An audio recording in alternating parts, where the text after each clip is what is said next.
warahmatullahi wabarakatuh. Waalaikumsalam warahmatullahi wabarakatuh. Selamat siang Bapak Ibu guru hebat. Alhamdulillah, wabina sa'ala wa muridun yawadin wa alihi wa sallallahu alaihi wa sallam.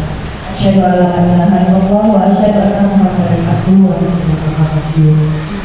Alhamdulillah, segala puji hanya bagi Allah Subhanahu wa taala karena atas limpahan rahmat dan karunia Allah sehingga kita dapat berkumpul dalam ruangan ini untuk menyaksikan aksi nyata dari Ibu Wakil SPDGS sebagai calon guru putra dengan karya diseminasi melibatkan pemahaman dan pengalaman terhadap budaya positif. Salawat serta salam yang Allah sanjung agungkan kepada junjungan kita Nabi besar Muhammad Sallallahu Alaihi Wasallam beserta para sahabat dan keluarganya. Semoga Allah mendapatkan syafaatnya di yaumul qiyamah. Amin ya rabbal alamin. Baiklah Bapak Ibu, untuk mempersingkat acara akan saya bacakan susunan acara pada pagi ini. Inti, yang ketiga tanya jawab, dan terakhir tutup.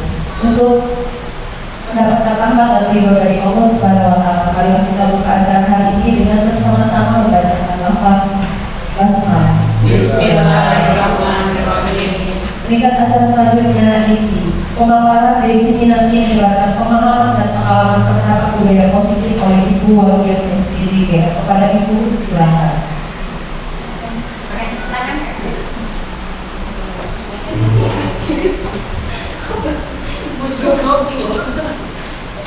Assalamualaikum warahmatullahi wabarakatuh. Waalaikumsalam warahmatullahi wabarakatuh. Bagaimana kabarnya Bapak Ibu siang hari ini?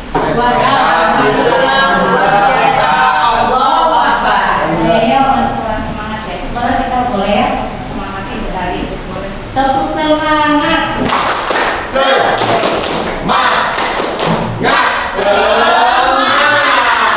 Terima kasih Bapak Ibu yang hebat. Sebelumnya saya ucapkan terima kasih karena Bapak Ibu sudah meluangkan waktu untuk hadir dalam acara aksi nyata saya dalam program Calon Guru Putra. Nah, Bapak Ibu perlu diketahui bahwa saya sudah menyelesaikan satu modul di Calon Guru Putra ini, dan ini adalah bentuk aksi nyata saya.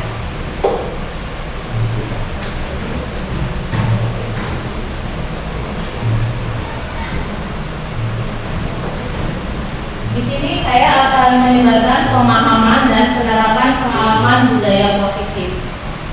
Budaya positif itu banyak ya Bapak Ibu ya. Mungkin sebagian dari kita sudah melakukannya.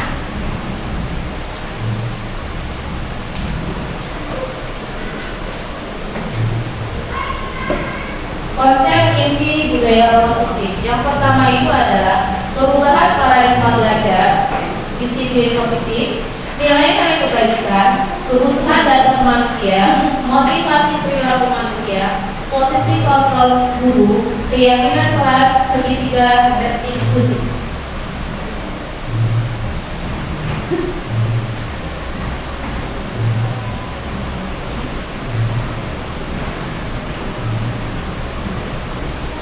Nah, pembelajaran dengan paradigma baru. Pembelajaran dengan paradigma baru merupakan pembelajaran yang dirancang berdasarkan pembelajaran berdiferensiasi sehingga para peserta didik belajar sesuai kebutuhannya berdasarkan perkembangan sesuai teori psikologis modern yang mewujudkan profil pelajar Pancasila. Jadi di sini kita itu harus bisa mendidik anak kita sesuai dengan potensi yang mereka miliki, karena setiap mereka itu memiliki potensi yang masing-masing dan gaya belajarnya masing-masing. Maka kita ada baiknya ketika kita masuk pelajaran baru seperti kita kemarin itu kita melakukan proses diferensiasi terlebih dahulu. Jadi kita tahu anak ini lebih potensinya kemana untuk mencapai profil pelajar Pancasila.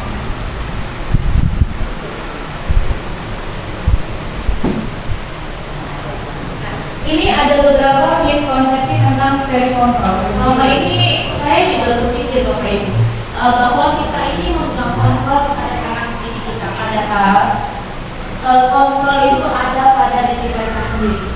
Jadi kita itu hanya membantu dan mengarahkan mereka untuk ke jalan yang lebih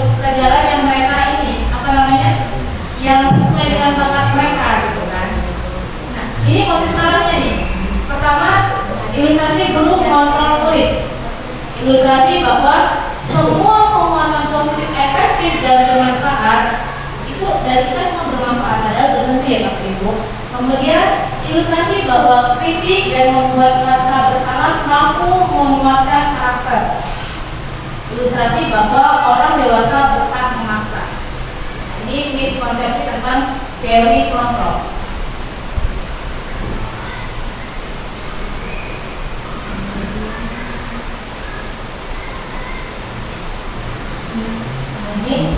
Mengubah paradigma stimulus respon ke pendekatan teori kontrol. Yang pertama itu ada stimulus responnya, realitas itu kebutuhan atau kita semua. Teori kontrolnya realitas kebutuhan kita itu berbeda. Kalau yang tadi itu kebutuhan kita itu sama, padahal realitanya kebutuhan itu berbeda. Yang selanjutnya semua orang melihat hal yang sama. Teori kontrolnya setiap orang memiliki gambaran berbeda. Kita mencoba mengubah orang agar berpendapat sama dengan kita. Dari fotonya kita berusaha memahami pandangan orang lain tentang dunia. Perilaku buruk dilihat sebagai suatu kesalahan. Semua perilaku memiliki tujuan. Saya bisa mengontrol orang lain bisa mengontrol saya. Hanya Anda yang bisa mengontrol diri Anda. Hanya kita yang bisa mengontrol diri kita. Begitu juga dengan diri kita. Hanya mereka yang bisa mengontrol diri mereka. Kemudian orang lain bisa mengontrol saya. Saya bisa mengontrol orang lain. Anda tidak bisa mengontrol orang lain. Pemaksaan ada pada saat dibutuhkan gagal. Kolaborasi dan konsensus menciptakan pilihan-pilihan baru. Model berpikir menang kalah. Model berpikir menang. Model berpikir menang-menang. Ini tentang disiplin kognitif. Disiplin itu berasal dari kata disiplina, yang artinya belajar. Disiplin itu mengacu pada disiplin diri yang memiliki tanggung jawab terhadap apa yang dilakukan berdasarkan nilai-nilai yang diyakini. Disiplin kognitif merupakan salah satu cara penerapan disiplin yang bertujuan untuk menumbuhkan kesadaran serta memberdayakan peserta didik tanpa imbalan, penghargaan, ancaman atau hukuman. Sebagai pendidik, tujuan kita adalah menciptakan peserta didik yang memiliki disiplin diri sehingga mereka berperilaku mengacu kepada nilai-nilai kebajikan universal dan memiliki motivasi intrinsik dalam perubahan perilaku ke arah yang lebih baik. Nilai-nilai kebajikan.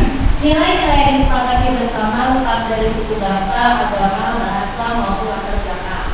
Contoh nilai kebajikan institusi atau organisasi. Nah, ini contoh 1, 2, 3. Yang pertama itu profil pelajar Pancasila.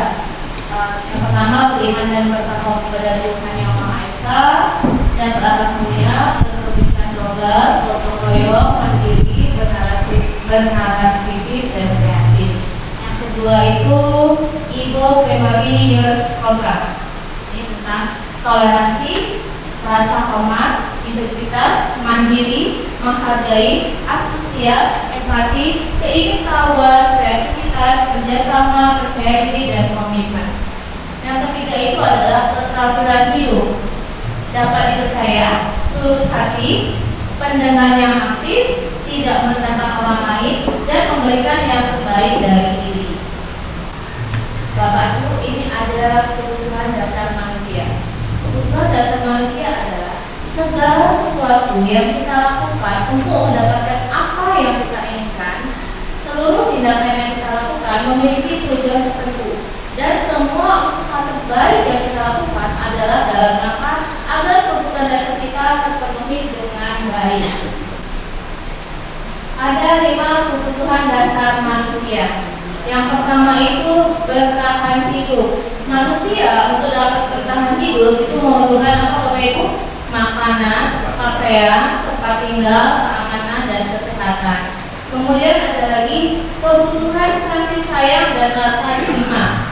Rasa diterima disebutkan berbagi, kerjasama, menjadi bagian dalam kelompok. Yang ketiga itu adalah penguasaan. Termasuk di sini adalah harga diri, keinginan untuk dianggap, memimpin, berprestasi, diakui, dan didengar. Selanjutnya yaitu adalah kebutuhan kebebasan.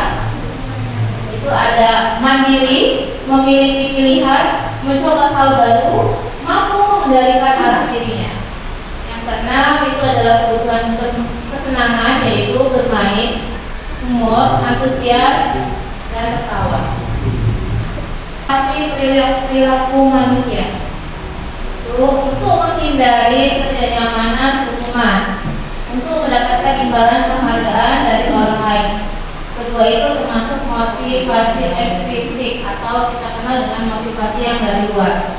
Kemudian ada lagi untuk menjadi orang yang mereka inginkan dan menghargai diri sendiri dengan nilai-nilai yang mereka percaya. Itu motivasi intrinsik. Nah, di sini kita sebagai seorang guru harus bisa untuk menimbulkan motivasi intrinsik tadi. Karena kalau kita motivasinya dari luar itu biasanya nggak bertahan lama ya. Misalnya kalau kita supaya anak-anak itu datang tepat waktu, kasih reward, nah itu bisa saja motivasi mereka datang tepat waktu itu bukan karena dari diri dia, tapi bagaimana saya bisa dapat reward dari guru. Nah itu biasanya tidak bertahan lama. Karena itu biasanya saya dulu pernah lakukan gitu ya. Sekarang saya jadi berpikir hukuman itu tidak terencana, tiba-tiba murid itu tidak tahu apa yang akan terjadi, tidak dilibatkan, bersifat satu arah, berupa hukuman fisik atau psikis. Kalau konsekuensi itu terencana, disepakati sesuai peraturan, murid tetap dibuat tidak nyaman, sikap guru selalu memonitor murid. Kalau restitusi, proses menciptakan kondisi bagi murid untuk memperbaiki kesalahan. Proses kolaboratif yang mengajarkan murid untuk mencari solusi sendiri. Ini Bapak Ibu, ada 5 posisi kontrol guru. Nanti kita tinggal mana ya yang lebih tepat buat murid kita, mana sih yang lebih kita ini bisa berpihak kepada murid. Itu yang pertama ada posisi kontrol penghukum, ya. Kemudian ada posisi kontrol pembuat rasa bersalah. Kemudian ada posisi kontrol teman. Kemudian ada posisi kontrol pemantau, dan yang terakhir ada posisi kontrol manajer. Beberapa contoh kasus kita tangani dengan 5 posisi kontrol tadi. Ya, kasusnya adalah siswa tidak memakai atribut lengkap saat upacara bendera. Ketika si guru ini berperan sebagai penghukum, maka dia langsung menghukum. Hormat pada bendera selama 1 jam, atau berdiri di lapangan selama 1 jam, atau lari lapangan selama 10 kali, ya, 10 kali putaran. Itu ketika kita mendapatkan diri kita sebagai penghukum. Nah, kira-kira kalau sebagai penghukum ini contoh nggak ya Bapak Ibu yang buat kita terapkan? Kurang tepat ya, kurang tepat. Selanjutnya ini yang ketika ini apa membuat merasa bersalah. Jadi berapa kali ibu bapak harus memberitahu kamu selalu saja melewati ibu bapak. Artinya kita ini menekankan bahwa si anak ini bersalah. Gitu kan? Jadi ketika dia nggak pakai itu, jadi kita bicara seperti itu, maka anak kita merasa dia bersalah. Selanjutnya di sini ada posisi teman. Nah, kalau kita sebagai teman dari murid kita katakan, ayo dong ikuti aturan sekolah, tolong bantu ibu ya. Sekali ini ya sudah, tidak apa-apa, lain kali jangan sampai berbuat seperti ini lagi ya. Itu posisi kita sebagai teman. Kemudian ketika kita menjadi pemantau, kamu sudah melanggar peraturan, kamu sudah melanggar protokol sekolah, kamu tahu konsekuensinya. Setelah upacara, kamu beli atributnya ke koperasi dan jangan diulangi lagi. Ini sebagai pemantau.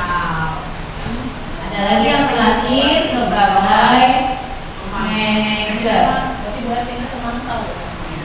Iya, pemantau atau penghukum kayaknya. Saya pemantau. Oke. Yang selanjutnya ini posisi sebagai manajer.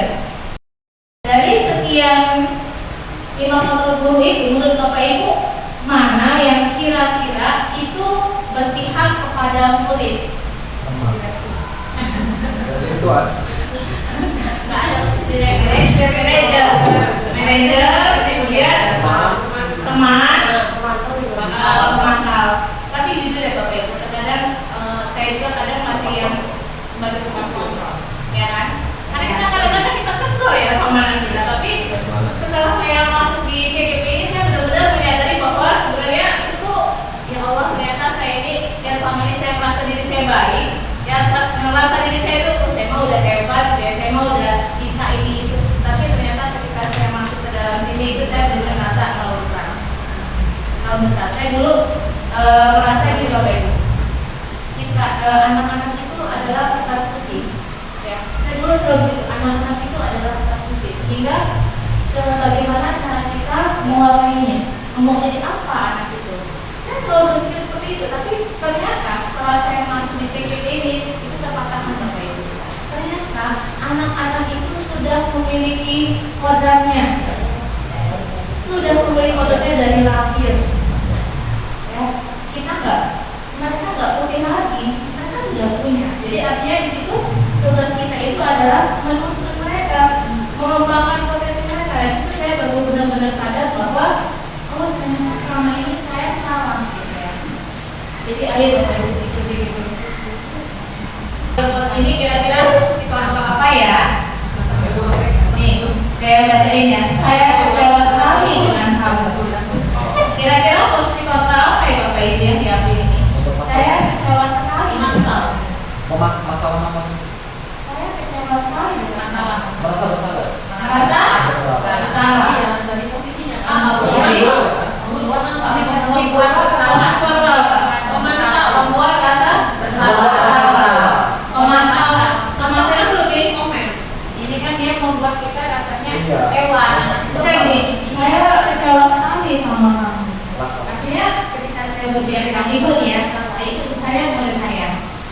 Karena ibu kecewa sekali dengan kamu. Kira-kira ibu sebagai siswa merasa apa? Sedih, merasa bersalah. Merasa bersalah.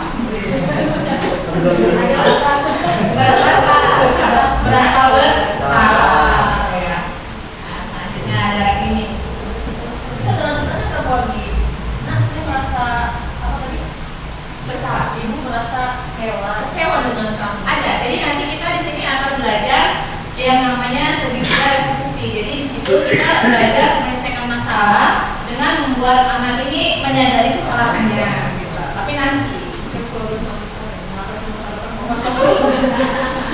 mengatasi masalah ya. Nah, selanjutnya kedua, posisi kontrol otak aku. Kamu tidak pernah benar melakukannya. Kamu tidak pernah benar melakukannya. Berarti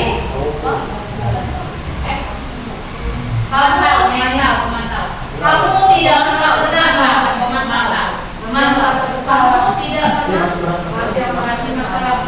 Sebenarnya satu kasus ini bisa beberapa sudut ya, proses kontrolnya ya.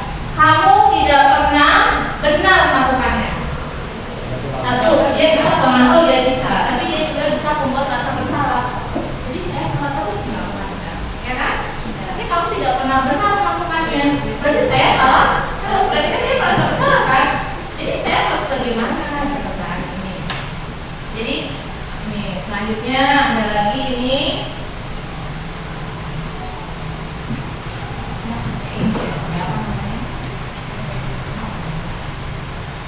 Selanjutnya, posisi kontrol apakah aku? Apa rencanamu untuk menyelesaikan masalah ini?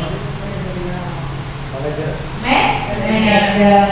ya. Jadi nanti ketika si anak kita tanya, kan dia sudah ada masalah nih, terus kita tanya, jadi rencana kamu apa? Gitu kan, untuk menyelesaikan masalah kamu ini. Jadi kan mungkin si anak akan berpikir, saya akan begini. Ibu ya, ayolah, lakukan lebih banyak. Jadi ini sebagai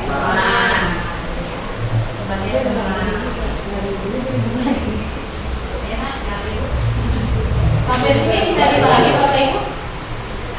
Bisa ya? Posisi kontrol kamu tidak pernah mendapatkan nilai jika tidak mengerjakan tugas.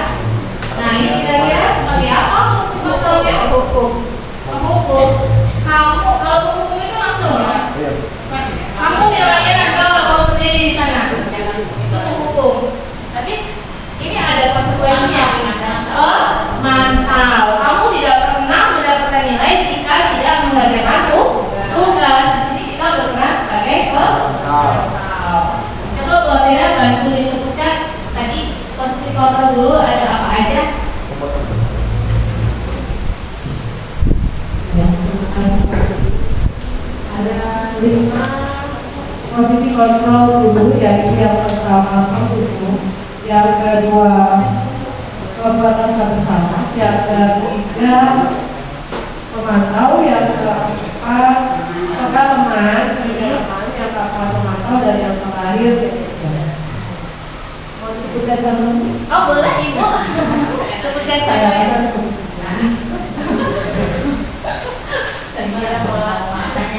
Ada yang mau menyebutkan contohnya boleh, misalnya pernah menjadi kasus apa, Bapak Ibu guru menyelesaikan dengan cara seperti apa?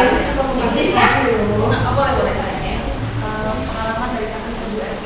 Iya. Jadi saya, kasus saya, nama saya nanti tapi kalau yang pemantau tadi ya, buat misalnya ada anak tidak menggunakan atribut yang lengkap saat upacara bendera, karena memang sebagai pemantau tadi guru berperannya, teman mana dasimu, nggak bawa bu, hilang ke besembeli ya, gitu. Terima kasih. Dengan kurang lebih seperti itu kontrol guru sebagai pemantau. Oke, kalau yang sebagai penghukum boleh dibantu bapaknya. Penghukum boleh. Contohnya kita sebagai guru sebagai penghukum itu anak tidak mengerjakan PR, kita hukum di tiang bendera. Kamu hari ini tidak mengerjakan PR, sana sekarang kamu berdiri di tiang bendera, hormat dibaca. Seperti itu hukum. Bisa ya Pak ya. Sampai Sama cara. Oke, terima kasih. Selanjutnya posisi guru sebagai apa tuh namanya, teman. Gaza membantu sebagai teman. Kalau sebagai teman dia hanya diberitahu kamu kenapa tidak mengerjakan PR, lain kali kita kerjakan PR ya gitu. Jadi dia dianggap ngobrol sebagai teman saja. Teman saja ya. Kemudian sebagai apa nih tadi ya, manajer belum ya? Nah, sebagai manajer kemarin boleh deh dibantu. Manajer apa dulu ini? Manajer semuanya. Manajer keuangan.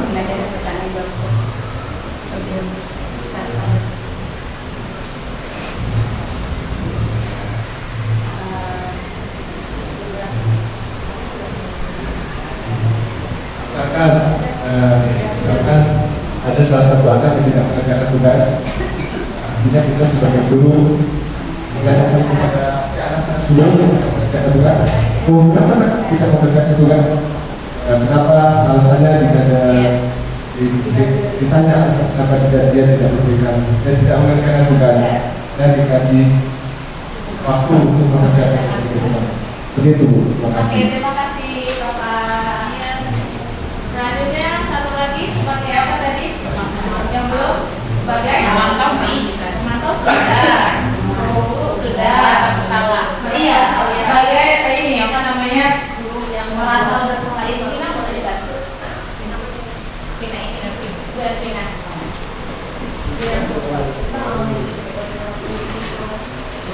Kalau merasa bersalah, contohnya misalnya seperti kayak Prisca tadi, ada yang tidak berbawa memakai atribut lengkap. Kalau memantaukan menyuruh untuk membeli bekasi. Mungkin kalau untuk beras besar itu kecewa lu harus buat tahun itu dulu. Harusnya tidak dilakukan seperti itu. Itu kemudian jadi merasa itu membuat gurunya kecewa dan merasa gurunya itu sedih lah. Kenapa sih buat malu guru sampai seperti itu saja mungkin ya Bu?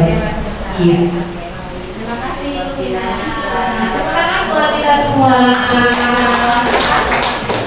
Pengalaman anak saya kemarin soalnya Gio. Lagi ada anak yang suka bully, aku tidak siap anak saya itu nggak ketemu. Ya itu semoga kita bisa ini ya apa namanya sudah membuka karya yang baru. Yang selanjutnya yaitu tentang keyakinan kelas. Saya pun di sini merasa sangat baru Bapak Ibu tentang keyakinan kelas ini. Selama ini yang ada sama kita, terutama saya lebih banyak kesepakatan kelas, ya. Atau kita sudah buat itu peraturan kelas, ya kan? Tapi ternyata Bapak Ibu yang benar itu adalah keyakinan kelas. Saya sempat bertanya,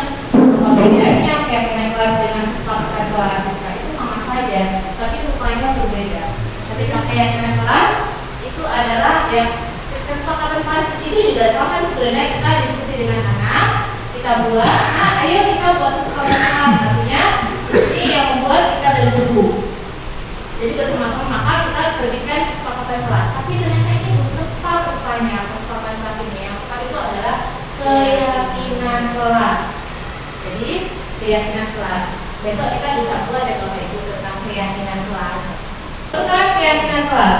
Keyakinan kelas ini bersifat abstrak, berupa pernyataan universal, dibuat dalam pernyataan positif, sedikit saja agar mudah diingat, sesuai dengan kondisi kelas dan sekolah, sehingga mudah diterapkan.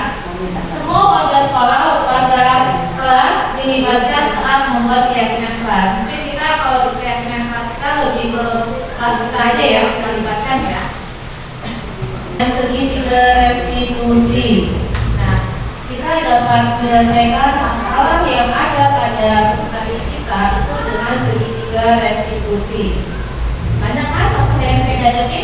Ada yang bisa sebutkan contoh masalah yang ada yang hari-hari suka dialami oleh ibu-guru terhadap anaknya, kira-kira apa aja ya? Ya, anak sedang mengerjakan PR, terus apa lagi? Terlambat, lagi tidak memakai alat, lagi tukang kredit teman,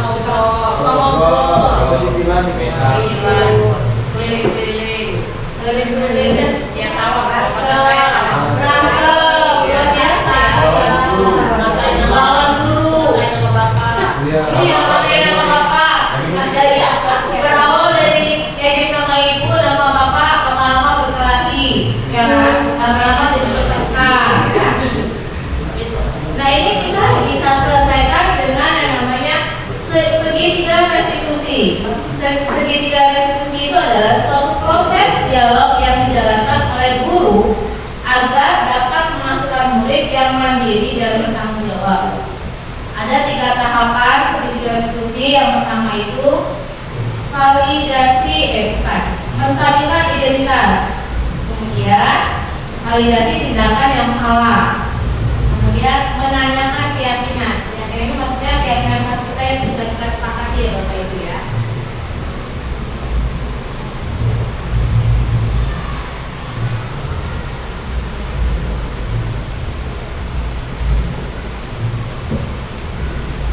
Tahap yang pertama itu adalah menstabilkan identitas. Menstabilkan identitas. Kalau gini, berbuat hal itu aja. Tidak ada manusia yang sempurna. Ibu bapak juga pernah melakukan itu. Ibu bapak tidak mau mencari siapa yang salah, tapi ibu bapak ingin mencari solusi dari permasalahan ini. Kamu berhak merasa begitu. Ini salah satu contoh kalimatnya.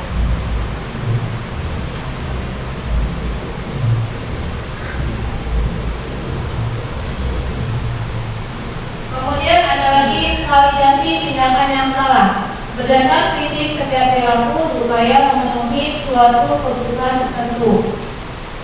Kamu pasti punya alasan mengapa kamu melakukan hal itu, padahal kamu bisa melakukan yang lebih buruk dari ini ya. Kamu patut bangga karena telah melindungi sesuatu yang penting buatmu. Kamu melakukannya karena mempertahankan sesuatu yang penting bagimu. Ini validasi tindakan yang salah. Kelas ketika si anak ini melanggarnya, kita bisa ini berdasarkan prinsip teori kontrol bahwa pada dasarnya kita termotivasi secara intrinsik. Apa keyakinan kelas kita? Nilai apa yang telah disepakati bersama? Seperti apa gambaran sebuah kelas yang ideal menurut kamu? Kamu ingin menjadi orang yang seperti apa? Nah ini, contohnya gini, saya contohin dari punya saya ya, kelas saya ya. Anak saya itu ada yang kalau ini sering banget ya datang terlambat gitu ya, datangnya terlambat. Jadi kalau kita menerapkan 3 diskusi, maka kita deketi dia, kita deketin, kita ajak ngobrol, kita tanyakan alasannya.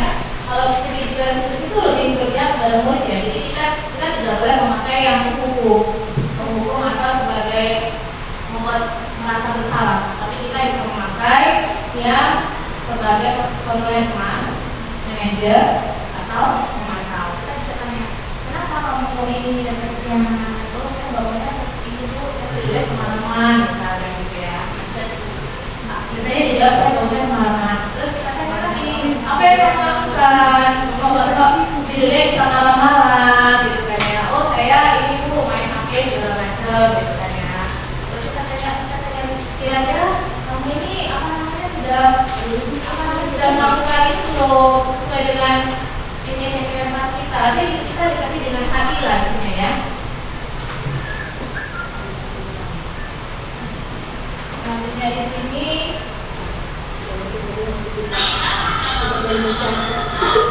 nah ini contoh ya, contoh penerapan segitiga restitusi.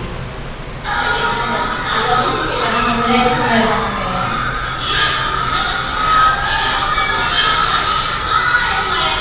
Begitu dengan suara ini ya, anak-anaknya ya daripada suara.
Baiklah Bapak Ibu, sekarang kita memasuki sesi diskusi ya bersama kelompok. Di sini ada beberapa kasus, Bapak Ibu bisa menyelesaikan kasus tersebut dengan cara yang berpihak kepada murid.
Ada juga. Kok segitu saya melihat remaja seperti ini, saya yakin mbak, saya sudah begini jadi gini. Bapak Ibu, itu bisa dilihat ya di sebelah Bapak Ibu. Kasus yang pertama itu kurang besar ya. Kasus yang pertama, Sabrina hari itu bangun terlambat dan terburu-buru sampai di sekolah. Dia pun akhirnya sampai di gerbang sekolah, tapi baru menyadari kalau tidak menggunakan sepatu hitam seperti tertera di peraturan sekolah depan pintu kelas.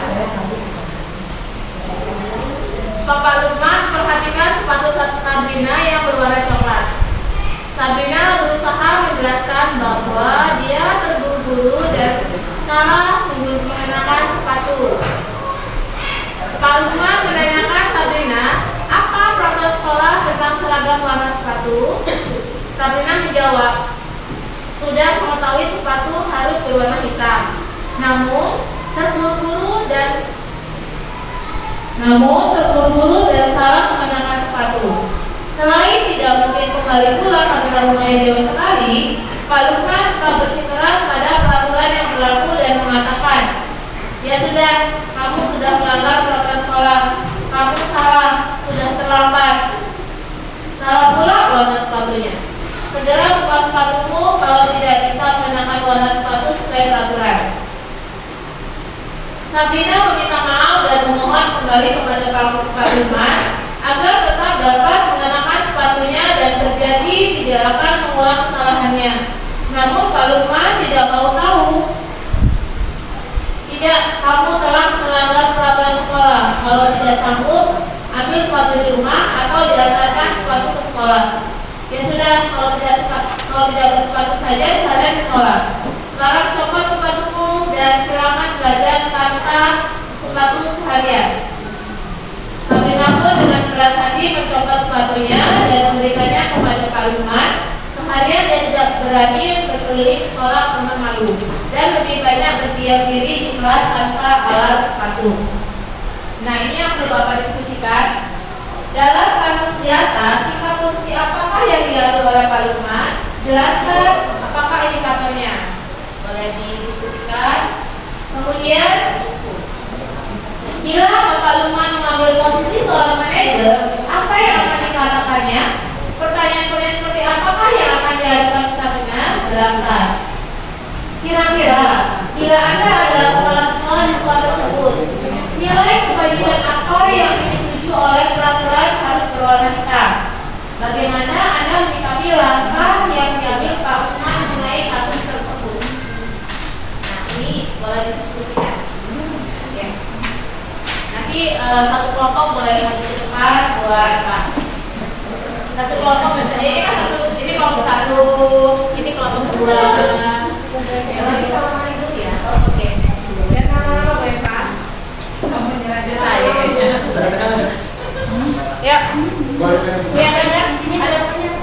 Jadi tadi apa? Kami siap ke depan. Ya intinya pengumuman ya. Pengumuman indikatornya kita. Ya ya mengambil sepatu itu. Ya sudah mengenal dia mau diatas. Ya kan dia mengambil sepatu adalah yang dilakukan. Apa ini? Kasus yang kedua. Ini kamu harus kedua ini aja. Kali ini kasus tadi jadi akan belajar. Kalau ini kesalahan itu bisa terhadap.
yang menjawab Bu Agi? Sudah Pak, nggak dapat jawaban. Sudah dapat jawabannya. Ayo menjawab Kak. Enggak, Kalian. enggak ngerti apa-apa saya. Allah.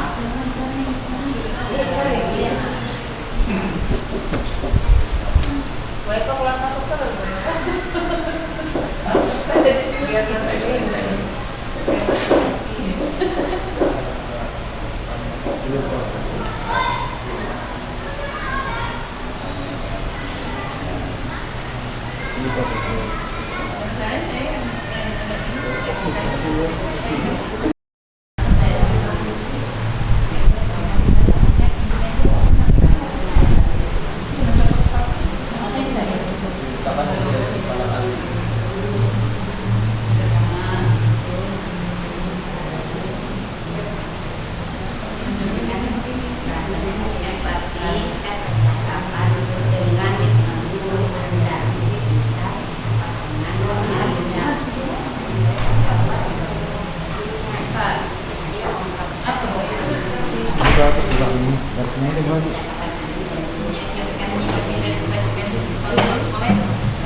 Bu Agi ya, yang nomor 4 apa? Yang balik kalau kebajikan apa yang ditanya? Sebentar, saya buka dulu saya ya. Bagaimana Anda menyikapi itu ya? Iya, menyikapi.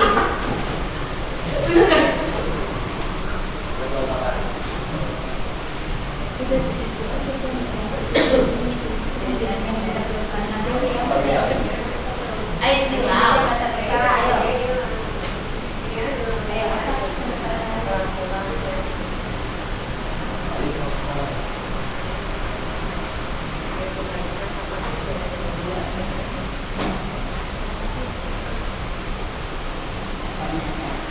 Yang keempat, ya udah ya. Menyikapinya kan? Menyikapinya. Ayo Bapak Ibu, kelompok mana yang harus dijawab maju ke depan? Saya kan dapat kasusnya kasus Sabrina. Saya dapat kasusnya Sabrina. Beda-beda kasusnya. Satu kelompok Sabrina semua. Satu kelompok Sabrina. Sabrina. Kan kamu kan bukan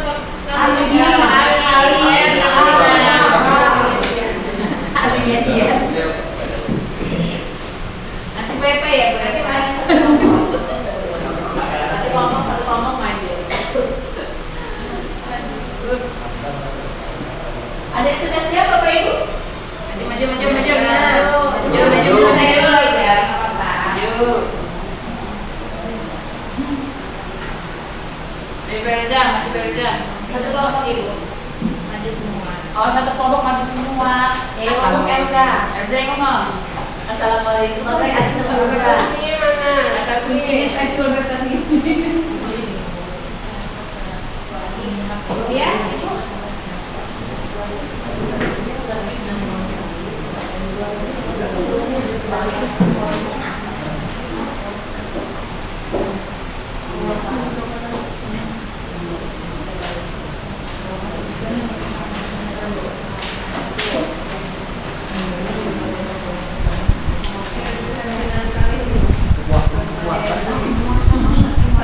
Apa? Kalau wish. Pak. Aku masak katanya. Sini sampai dia kayak kekuasaan itu. Karena kalau itu alasan anda kan. Saya bangga. Yang harus dilakukan itu bukan kebutuhan anda itu ya. Ibu, itu baru hasil dari bayi.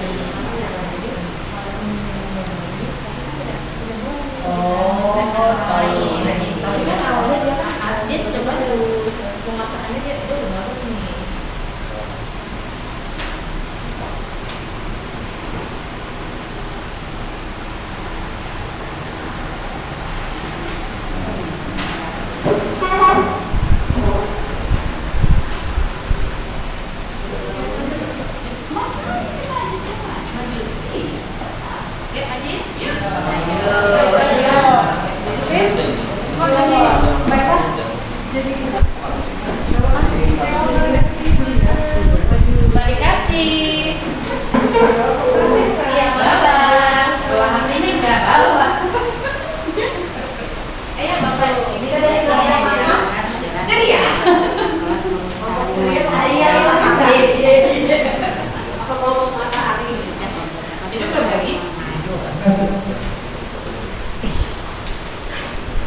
Assalamualaikum warahmatullahi wabarakatuh. Ya, kami dari kelompok 1 akan memaparkan hasil diskusi kami tentang kasus Sabrina. Kalau menurut kasus yang ada tentang Sabrina ini termasuk kasusnya itu bidangnya hukuman, bagiannya hukuman, dan indikatornya itu di bagian yang khususnya Pak Lukman bersama Sabrina harus mencopot sepatunya karena tidak sesuai dengan aturan. Itu hukumannya, karena makanya tahu itu hukuman karena dia sudah dikasih punishment atau hukuman dengan cara mencopot sepatunya. Jadi dia tidak, selama belajar dia tidak diperbolehkan untuk menggunakan sepatu. Untuk bagian ada ya, Bu? Kebagiannya ya, indikator sudah yang copot sepatu itu menurut kami indikator, mungkin kalau ada salah mohon dimaklumi ya.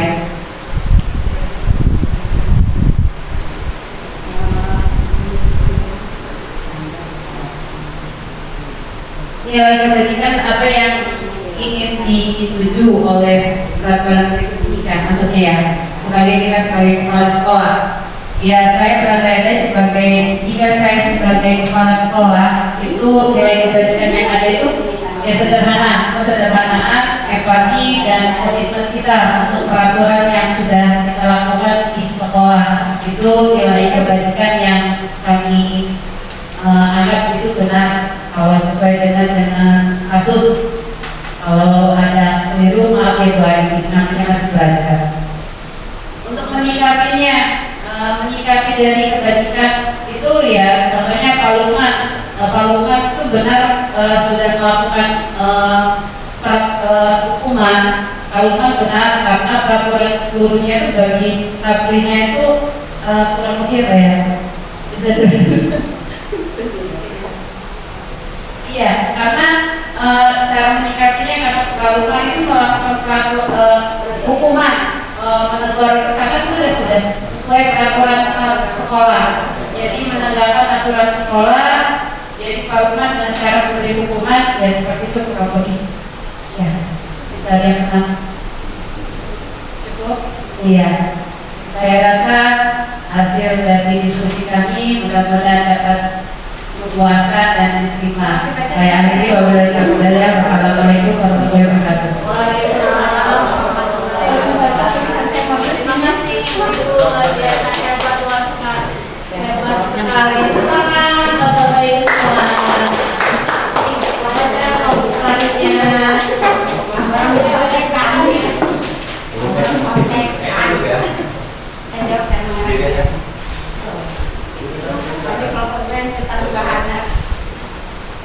Assalamualaikum warahmatullahi wabarakatuh. Terima kasih untuk berbahagia jumpa lagi kami dari kelompok 2 akan memberi jawaban atau solusi dari kasus masalah yang kedua. Poin dari masalahnya adalah ada si anak mendapat nilai kecil dan saya sebagai ahli saya langsung bertanya, nilai kamu pada dasarnya bukan kece tapi refleks, nilai saya lebih besar, makanya kamu belajar dari kita. Poin kasusnya. Oke. Nah, di sini sebelum melanjutkan teksnya, yang pertama melanjutkan teksnya. Teksnya itu bagaimana respon hari keluar kelas dan bertemu guru.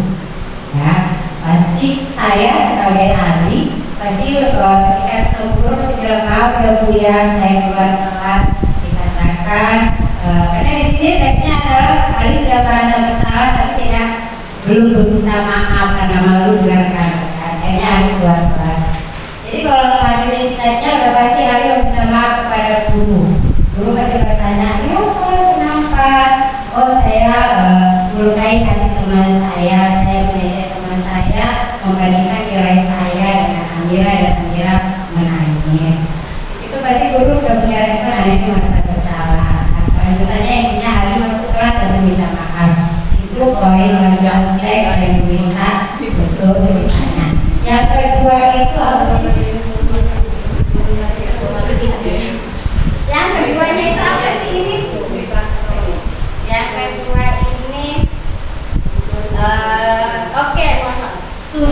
Anda sebagai ahli, kalau saya sebagai ahli sudah jelas begitu punya rasa bersalah. Udah pasti saya meminta maaf, sudah menceritakan kesalahan saya dan melakukan perbaikan sikap untuk tidak mengejek lagi. Yang satunya itu adalah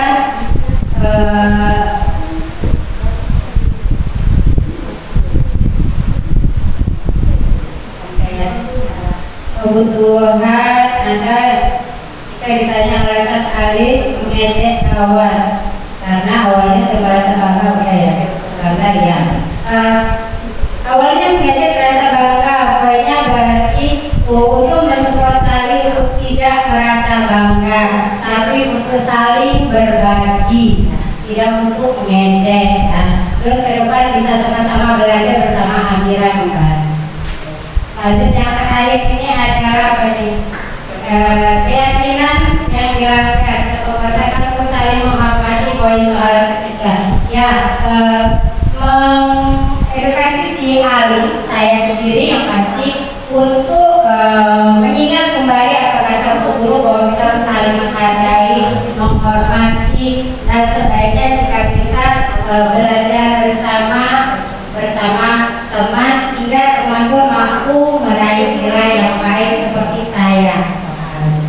Itu yang bisa kami sampaikan dari diskusi kami. Terima kasih. Assalamualaikum warahmatullahi wabarakatuh. Waalaikumsalam.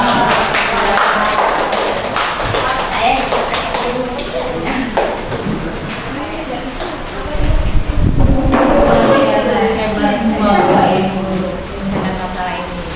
Keren pokoknya.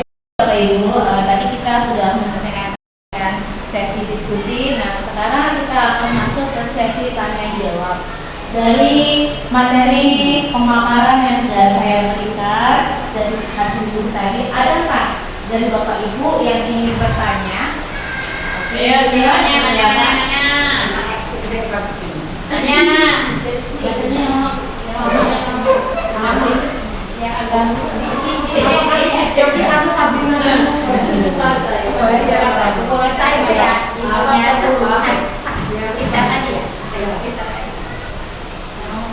Assalamualaikum warahmatullahi wabarakatuh. Terima kasih atas waktunya dari guru yang lain yang bergabung hari ini. Belajar dari 5 konsep guru yang mungkin sudah kita jalani di kelas, tapi mungkin untuk kasusnya punya berbeda.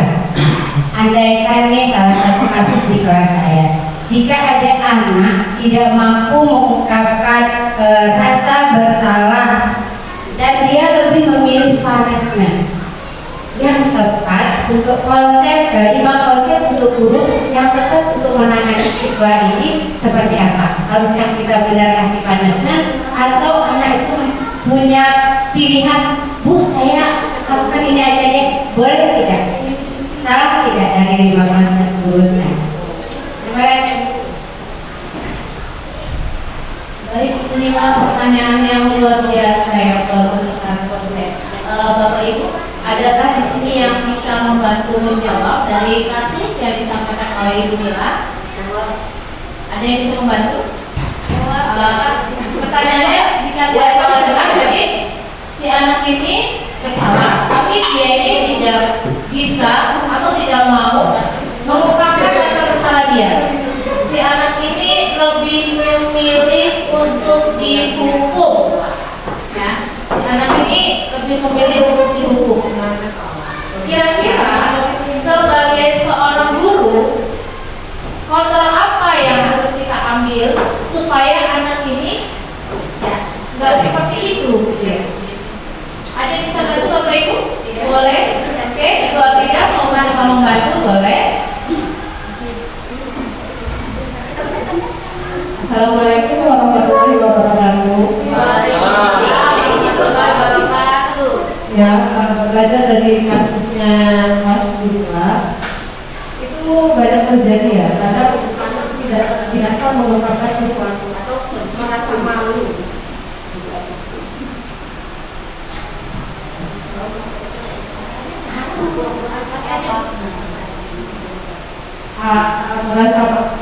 Merasa malu karena dia tidak terbiasa terbiasa mengungkapkan sesuatu. Mungkin bisa kita gunakan konsep yang ketiga, teman dan konsep digabungkan dengan manajer. Konsep teman dan digabungkan dengan manajer. Ya, Ya, boleh. konsep teman awalnya kita dekati dulu, kita ngobrol secara hati dan hati, jadi teman, kita anggap teman, agar paling tidak kita mengajak anak tersebut untuk mengeluarkan unek-uneknya, mengeluarkan isi hatinya, Apa yang dia rasa. secara tidak langsung. Kalau dengan teman kan kadang anak-anak dengan teman itu tidak kalau sama teman mereka enjoy, tapi kan kalau sama orang yang lebih tua atau agak gimana gitu ya. Nah, setelah itu kita masukkan konsep manajer, kita gali hatinya, kemudian nanti ketika kamu tidak mengungkapkan sesuatu, apakah anak kawan kamu tahu atau tidak, itu tidak bisa diketahui jika kamu tidak mengungkapkan sesuatu. Kita menggerakkan hatinya. Setelah itu dia akan bisa tersadar dari hati tanpa paksaan, kemungkinan. Ya, itu yang akan saya lakukan. Mungkin ada pilihan lain atau jalan keluar lainnya, kawan-kawan bisa menyelesaikannya juga atau menyesalkan. Terima kasih. Tangan buat kita luar biasa. Baik, jawabannya. Bapak Ibu ada yang mau menambahi dari tanggapan itu atau tidak? Ibu Eva? Boleh nanti.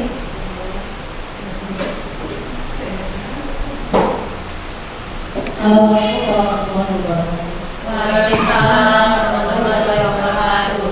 Ya, menanggapi kasus yang tadi disampaikan oleh Bu Mira, mungkin juga ada faktor dari dalam diri anak itu sendiri. Kenapa dia sampai tidak berani mengungkapkan rasa yang dia miliki? Mungkin karena di keluarganya sedikit dekat, jadi kalau dia menyampaikan sesuatu dia sudah melakukan duluan. Takut gimana, takut pasti disalahkan. Nah, mungkin itu merupakan salah satu faktor dari anak tersebut sehingga dia tidak bisa mengungkapkan ataupun tidak mau mengungkapkan rasa yang dia miliki. Tugas sebagai seorang pendidik tentunya kita melakukan pendekatan terhadap siswa tersebut. Bisa juga setelah tanya ternyata dia mau terbuka, kemudian kita komunikasikan lagi dengan orang tuanya. Kita nanti kita tekan sehingga dia tidak bisa menyampaikan apa yang dia rasakan. Ya, sebenarnya tidak berbeda jauh dengan pendapat dari Bu Afrida tadi ya. Mungkin guru bisa menjadi teman bagi murid tersebut. Terima kasih. Ya, luar biasa. Ada lagi yang mau nambahin? Cukup? Ya, jawabannya sangat luar biasa. Itu menurut saya sudah benar.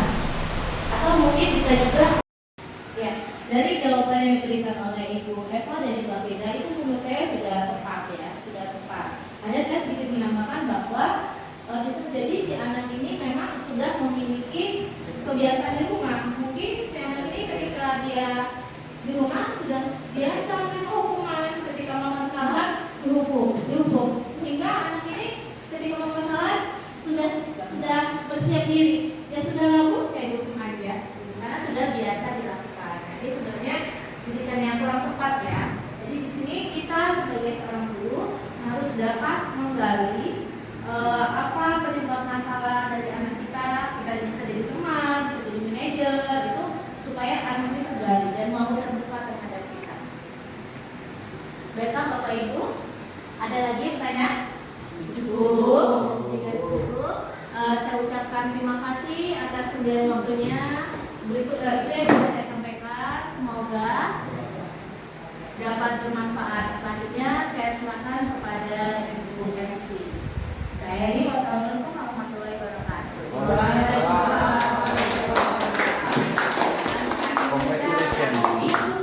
Demikianlah tadi telah kita saksikan bersama pemaparan diseminasi menyebarkan pemahaman dan pengalaman penerapan budaya positif oleh Ibu Wakil SPDGR.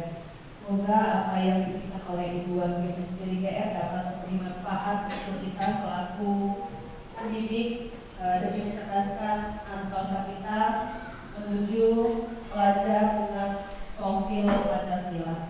Marilah kita tutup acara hari ini dengan bersama-sama melafalkan lafaz antara Alhamdulillah. Terima kasih atas waktunya. Wassalamualaikum warahmatullahi wabarakatuh. Waalaikumsalam warahmatullahi wabarakatuh.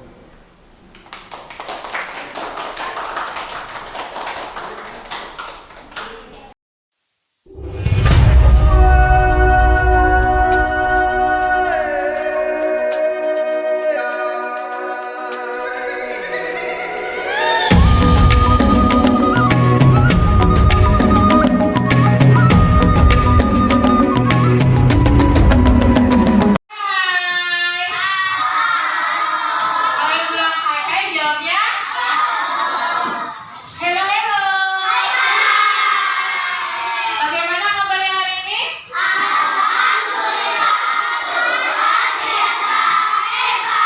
Kurang semangat. Bagaimana kabarnya hari ini?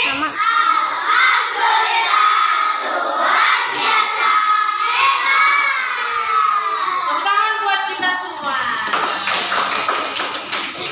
Anak-anak, sebelum kita masuk kelas 4 atau awal pembelajaran kelas 4 kemarin, kita sudah membuat kesepakatan kelas. Benar atau tidak? Benar. Kita baca dulu kesepakatan kelas kita apa aja.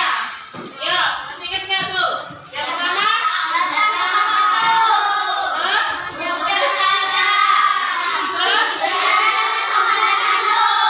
Terus apa lagi?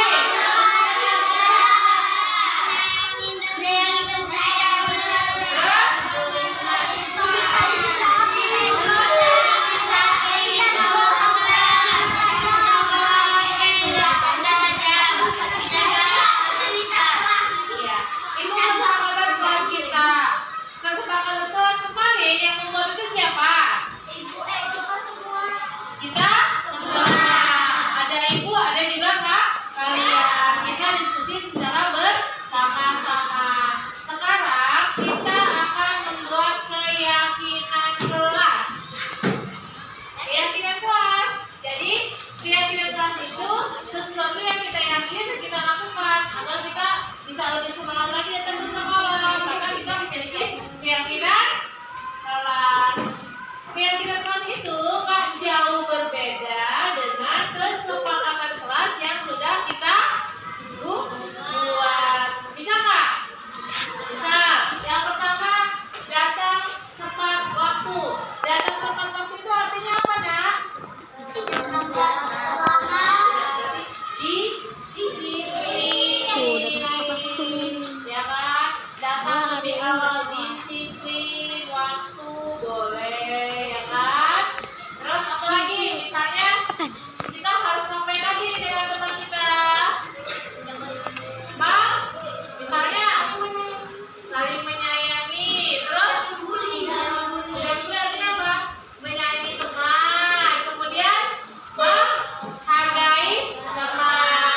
Bisakah kalian menuliskan ide kalian keyakinan kelas ini dalam sticky tuh? Ya, sticky note ini bisa? Nah, itu buka dulu ya. Tapi setiap kalian itu bagikan dua-dua. Satu-satu aja ya.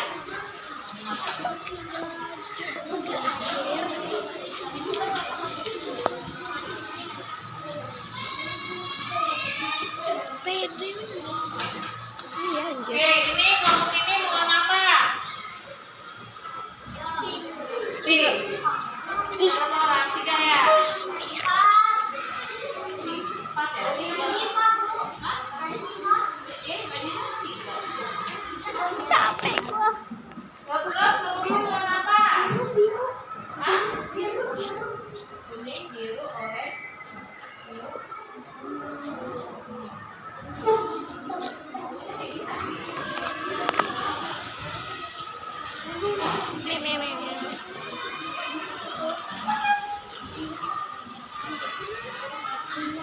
Ini mau warna apa? Biru. Biru.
diskusinya gimana? Bisa ya?